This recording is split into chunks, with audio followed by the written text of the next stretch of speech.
अस्सलाम वालेकुम, welcome back गुरी studio. तो आज की वीडियो में हम कैमरा सेटिंग के बारे में सीखेंगे। ये एक प्रोजेक्ट था जो कि हम कर रहे थे। इस पे हमने सबसे पहले टेक्सचर्स अप्लाई किए, उसके बाद हमने लैंडस्केपिंग की और अब हम कैमरा सेटिंग करेंगे। उसके बाद फिर हम इसकी लाइटिंग करेंगे। तो यहाँ पे हमारे पास एक मटेरियल रहता है जो कि हमने अप्लाई नहीं किया, इसके ऊपर हमने लाइट मटेरियल अप्लाई करना है। जैसा कि आप देख सकते हैं मेरे रेंडर में, यहाँ पे ये हमारा जो मटेरियल है ये लाइट मटेरियल है। तो अब ये हम किस तरह बनाते हैं इसको सबसे पहले हम देख लेते हैं, उसके बाद फिर कैमरा सेटिंग हम देखते हैं। यहाँ पे मैं एम प्रेस करता हूँ और एम प्रेस करने के बाद ये स्लॉट्स ओपन हो जाती हैं मेरे पास। इस स्लॉट्स को हम ले लेते हैं, मैं ये वाले स्लॉट्स हम ले लेते हैं। यहाँ पे हम कर देते हैं वीरे लाइट मटेरियल। ठीक है, आपने इस तरह से नेमिंग कर लेनी है, लाइट मटेरियल कुछ इस तरह से, और अब इसको कर देना है ओके। अब यहाँ पे आपने जाना है वीरे मटेरियल में। वीरे मटेरियल में जाने के बाद आपके पास ये कुछ मटेरियल्स ओपन होंगे, टू साइडेड मटेरियल, वीरे ब्लेंड मटेरियल, कुछ इस तरह से। यहाँ पे आप अगर नीचे आए तो ये लिखा हुआ है वीरे लाइट मटेरियल।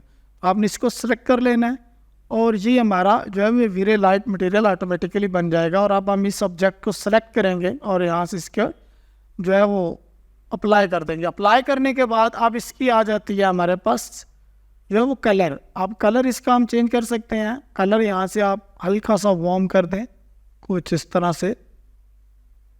अब ये येलोश हो गया, हमें थोड़ा सा वार्म कलर चाहिए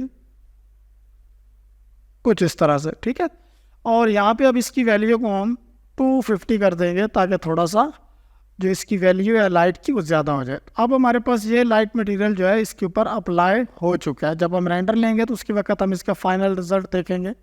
अब सबसे पहले हमने सेट करना है कैमरा। तो कैमरा सेट करने के दो तरीके हैं। एक तरीका ये है कि मैनुअली आप यहाँ पे टॉप व्यू करें। टॉप व्यू करने के बाद यहाँ पे आप जाएं प्लस वाले आइकन पे और ये लिखा हुआ है हमारे पास कैमरास।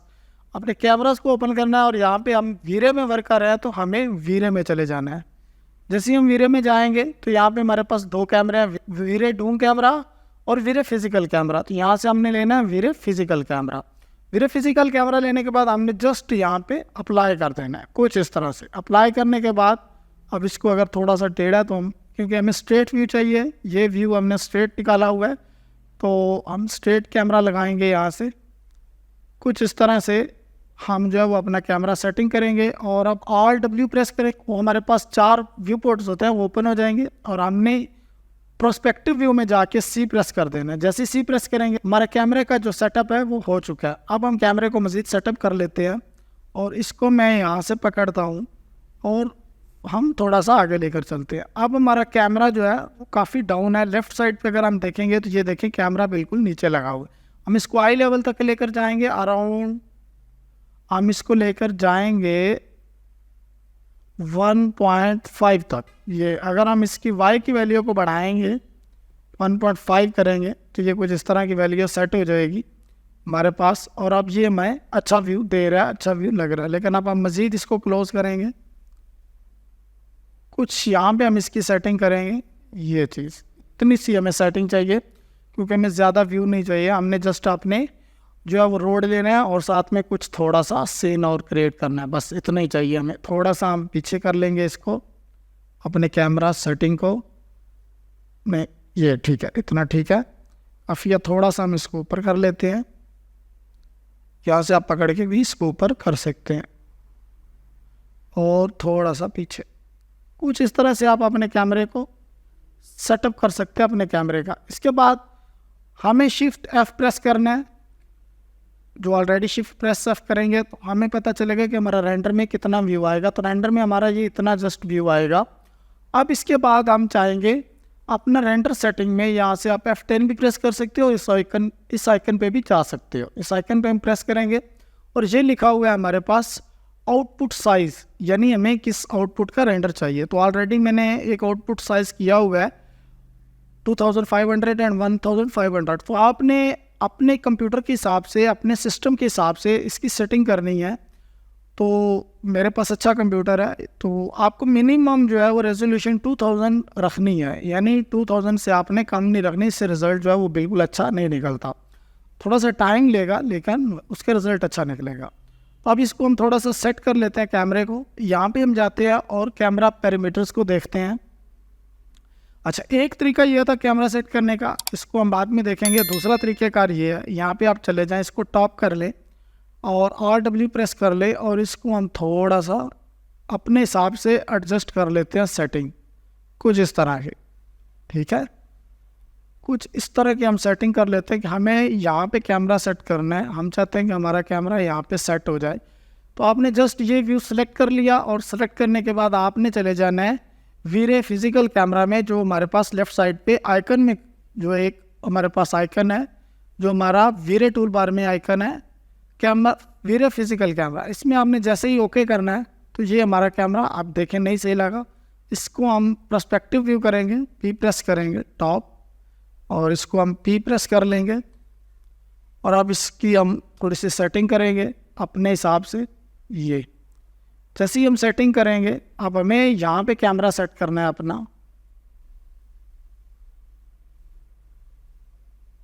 आपने इसको सेट कर लेना है अपने अकॉर्डिंग, कुछ इस तरह से।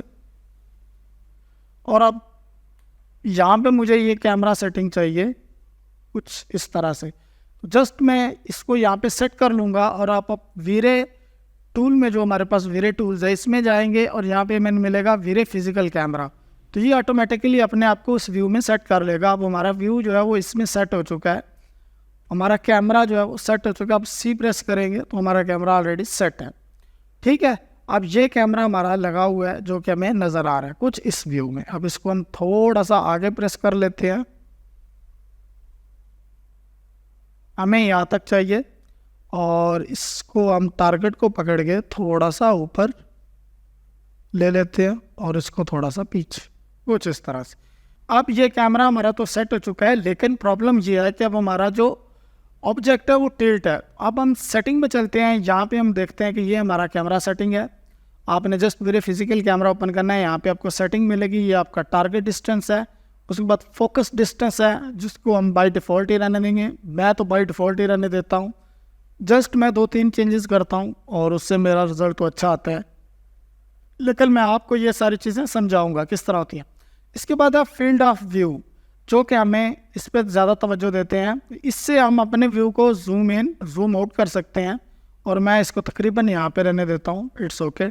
टॉप में जाते हैं और इसको हम थोड़ा सा मूव कर लेते हैं, ये कुछ यहाँ पे, ठीक है, इतना सही है, ओके डन। थोड़ा सा इसको हम डाउन कर लेंगे, ठीक है, और हल्का सा यहाँ कुछ इस तरह से।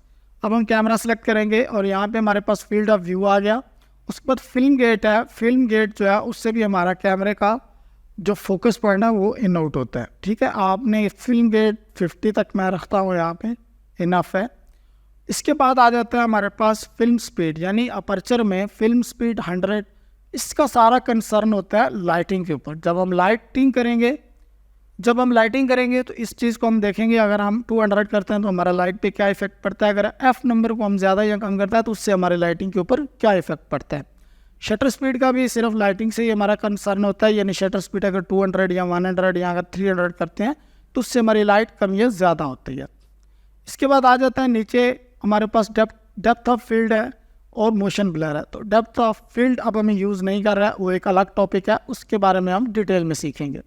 उसके बाद एक्सपोजर है, जो कि हम नॉर्मली रहने देते हैं, फिज़िकल एक्सपोजर, इसको बाय डिफ़ॉल्ट ही हम रखते हैं। इसके बाद आप नीचे आ जाएं तो यहाँ पे आपको मिलेगा टिल्ट एंड शिफ्ट, ये चीज़ बहुत ज़रूरी है। इस चीज़ को आप जैसे चेक करेंगे तो हमारा जो ऑब्जेक्ट है वो टिल्ट हो, यानी एक प्रॉपर 90 डिग्री में आ जाएगा। चाहे आपका कैमरा जितना भी डाउन हो या अप हो, उससे इस चीज़ से कोई डिफरेंस नहीं पड़ता। ये चीज़ हो गई। इस चीज़ के बाद थोड़ा सा हम मज़ीद कुछ इस तरह कर देते हैं। ठीक है, ये अब ठीक है, हमारा एंगल सेट हो चुका है। अब हम इसको लॉक कर सकते हैं। यहाँ पे ये हमारा डेप्थ ऑफ फील्ड जो है वो ओके हो चुकी है। अब डेप्थ ऑफ फील्ड के बाद हमारे पास जो दूसरी सेटिंग आती है, इसको हम बाय डिफ़ॉल्ट ही रहने देते हैं, बुके इफेक्ट। ये चीज़ें एडवांस लेवल में हैं जिसको हम बाद में सीखेंगे। डिस्ट्रॉशन भी हमारा एडवांस लेवल में चला जाता है, बाद में इसको हम देखेंगे। इसके बाद आता है क्लिपिंग एंड एनवायरनमेंट। अब क्लिपिंग क्या चीज़ है, यानी अगर आपके ऑब्जेक्ट में कोई वॉल है और मेरा इंटीरियर सीन आ गया, ये ज़्यादातर वैसे इंटीरियर सीन में यूज़ होती है। अगर आप क्लिपिंग करते भी हैं तो इसका ये यानी ये वाली रेड लाइन जो इसका टारगेट है, अब यहाँ तक सिर्फ हमें रेंडर नज़र आएगा, इसके बाद में कुछ चीज़ नज़र नहीं आएगी। लेकिन इसलिए हम इसकी वैल्यू को बढ़ाते हैं, फॉर क्लिपिंग प्लान को हम ज़्यादा करते हैं, जितना ज़्यादा करेंगे उतना रेंडर में ज़्यादा इसका वो पार्ट आएगा। इसके बाद हमारे पास आ जाता है नियर क्लिपिंग प्लान। अब इसकी वैल्यू को अगर हम 2000 करते हैं तो हमारा ऑब्जेक्ट कट जाएगा, ये देखा, यानी इससे पीछे वाले जितनी चीज़ें थी, इससे बैक वाली जितनी चीज़ें थी वो ख़त्म हो गई। अब हमारे रेंडर में जस्ट ये हिस्सा आएगा, यानी जस्ट ये पार्ट आएगा। तो ये ज़्यादातर यूज़ होता है इंटीरियर में। इसके बाद इसकी वैल्यू को हम 0 करते हैं, हमें इसको यूज़ ही नहीं करना है, यहाँ से अनचेक कर देते हैं। तो ये थी हमारा छोटा सा इंट्रोडक्शन कैमरा सेटिंग के ऊपर कि हम किस तरह कैमरा सेटिंग कर सकते हैं। इसके बाद हम यहाँ से कैमरे को मूव भी कर सकते हैं, जिस एंगल में हमें मूव करना है आप मूव कर ले। अगर अदरवाइज़ मुझे स्ट्रेट एंगल चाहिए तो मैं यहाँ से इसको डिफ़ॉल्ट ही रखूँगा। तो ये होने के बाद तो ये थी हमारी वीडियो कैमरा सेटिंग के ऊपर। अब नेक्स्ट इंशाल्लाह हम लाइटिंग के बारे में सीखेंगे कि किस तरह हम लाइटिंग अप्लाई करते हैं और किस तरह हम इसका फाइनल रेंडर लेंगे। इंशाल्लाह मिलते हैं नेक्स्ट वीडियो में। प्लीज़ मेरे चैनल को सब्सक्राइब करें और मुझे सपोर्ट करें। अल्लाह हाफ़िज़।